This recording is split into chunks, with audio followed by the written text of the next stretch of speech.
iPhone අද එකතු කර ගන්නවා හැම දෙනාම මගේ Manike YouTube channel එකට. ඔන්න ඉතින් මම අද ඔයාලා ගෙදරට අරන් එන්නේ රස chicken level එකක් හදාගන්න විදිය. හැබැයි මේ chicken level එක අපි සාමාන්‍ය හදන chicken level එකට වඩා ගොඩක් වෙනස්. වගේම රසෙන් වැඩි chicken level එකක්. ඉතා ඉක්මනින් පහසුවෙන් හදලා ගන්න පුළුවන්. ඉතින් එහෙමනම් අපි දැන් ගිහලා බලමු මේ රස chicken level එක හදන්න මොනවද ඕඩින් කරන්නේ සහ කොහොමද හදන්නේ කියලා. chicken gram 250ක් අරගෙන තියෙනවා කටුන තේවෙන්. ඒ වගේම ගරම් මසාලා තේ හැඳ 2යි. ලුණු තේ හැඳ 1යි කාලක් අරන් තියෙනවා රසායන ඕගොල්ලොන් දාගන්න.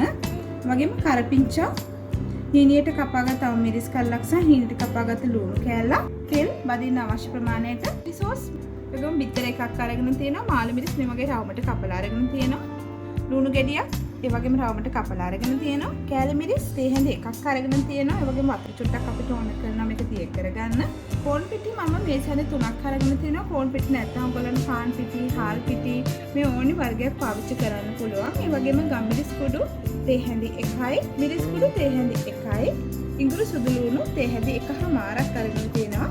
ඒ වගේම දෙහි උස මේ හැඳ එකක් මම අද chicken level එක හදන්න අරගන්නවා. සාමාන්‍යයෙන් අපි chicken level එක හදනකොට කපන ගානට වැඩිය ගොඩාක් හීනි තීරු තමයි අපි අද මේ chicken level එක හදන්න කපා ගන්න ඕනේ.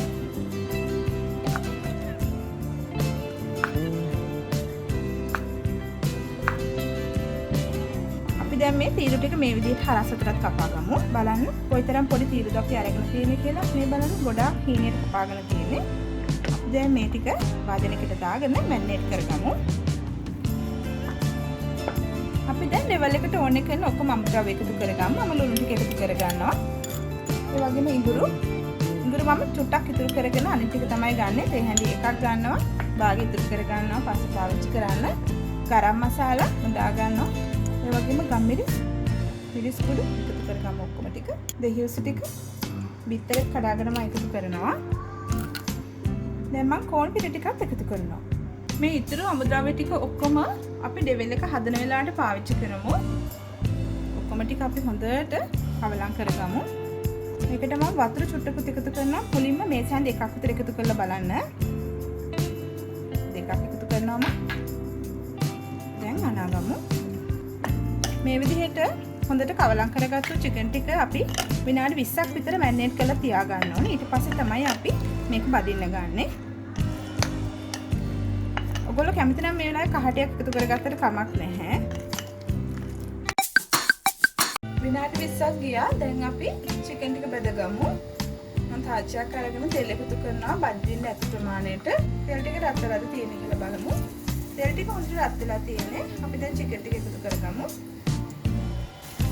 chicken කෑලි ටික ඔක්කොම පුළුවන් තරම් ඔයගොල්ලෝ එකතු කරගන්න. ගින්දර මධ්‍යම ප්‍රමාණයට තියාගන්න මේ වෙලාවේදී. බදලා ඉවරේවා. මීට අනිත් පැත්තට හරව ගන්න.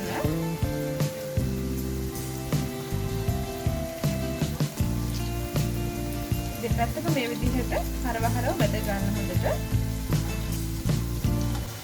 දැන් මේ ටික හොඳට බෙදලා තියෙන්නේ අපි අයින් කරගමු. අපි සාමාන්‍ය level එකක් හදනවා වගේ නෙවෙයි මේක හදන්නේ ටිකක් වෙනස්. ඔයාලට ඒක තේරෙන්නේ නැති. දැන් ඉතින් ඔයාලට ඕන මෙහෙම උනත් ගන්න පුළුවන් ආහාරයට එකතු කරගන්න පුළුවන්. ඒත් රසයි. හොඳට ලුණු මිරිස් ඔක්කොම එකතු වෙලා තියෙන නිසා ඒ තව අපිට එක පියවරක් ඉතුරු වෙලා තියෙනවා. ඒකත් කරමු. ඉතුරු බැච් එකත් අපි බෙදගමු.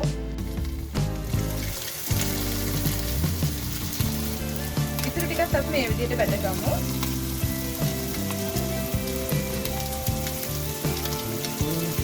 අපි chicken ගොඩාක් හීනි තිරුවට කපාගත්ත නිසා ඉක්මනට බෙද ගන්න පුළුවන්. ටිකක් බෙදලා ඇති. අපි දැන් මේ ටිකත් අයින් කරගමු.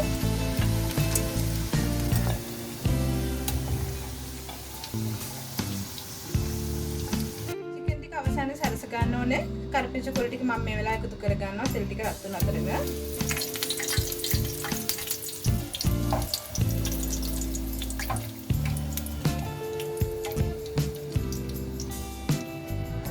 කොල්පාට තියෙද්දිම ගමු. ගත්ත chicken ටික ඩෙවිල් එකක් විදිහට පිළියෙල කරගමු. මම තාච්චියක් අරගෙන ඒකට තෙල් මේස් හැඳ දෙකක් විතර එකතු කරනවා. තෙල් ටික රත් වෙලා තියෙන්නේ. අපි දැන් හීනෙට කපාගත්තු අමු මිරිස් ටික ලුණු ලුණු ටික එකතු කරමු. අතකනේ අපි කලින් ඉතුරු කරගත්තා.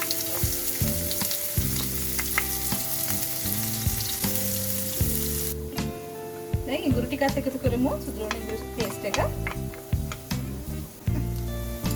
අපි ලුණු ටිකත් එකතු කරගමු. ඒකටම මාළු මිරිස් ටික.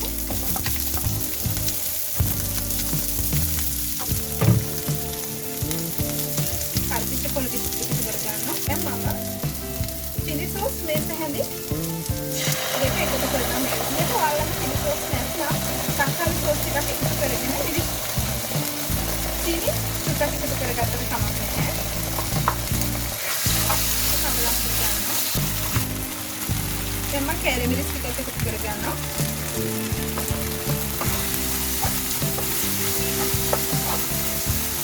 මේක එක්කම වැඩගත් චිකන් ටිකක් එකතු කරගන්නවා.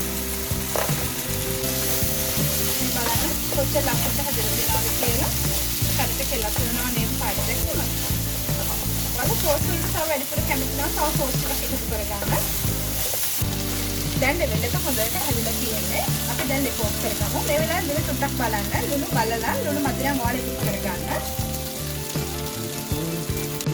මේ තියෙන අපි හදාගත්ත චිකන් එක බලන්න විනාඩි 25ක් 30ක් වගේ අඩු කාලෙකදී අපිට මේ ඩෙවල් එක හදාගන්න පුළුවන් වුණා. මම දැක්කම කටට කිලවනවා. මොකද වෙනස්ම විදිය ඩෙවල් එකක්. අපි දැන් රස බලමු. බලන්න අපි කොයිතරම් ඉක්මනකට මේ චිකන් ඩෙවල් එක හදාගත්තද කියලා. වෙනදා අපි සාමාන්‍ය හදන චිකන් ඩෙවල් එකක් වගේ නෙවෙයි. අපි අද මේ හදපු චිකන් ඩෙවල් එක. ඉතින් ඔයාලට පවුලේ ඕනම උත්සව අවස්ථාවකට විශේෂ පාටියක් තියෙන වෙලාවක ඒ වගේම සතියන්දේ පවුලයත් එක්ක ඉන්න වෙලාවට මේ වගේ චිකන් ඩෙවල් එකක් හදලා ඔයාලට රස බලන්න පුළුවන්. ඉතින් එහෙම රස බලලා කොහොමද කියලා මටත් කියන්න අමතක කරන්න එපා. අපි ආයෙ දවසක මේ වගේ රසවත් වීඩියෝ එකකින් හමු වෙමු. මම මැනිකේ. ඔයාලට සුබ දවසක්.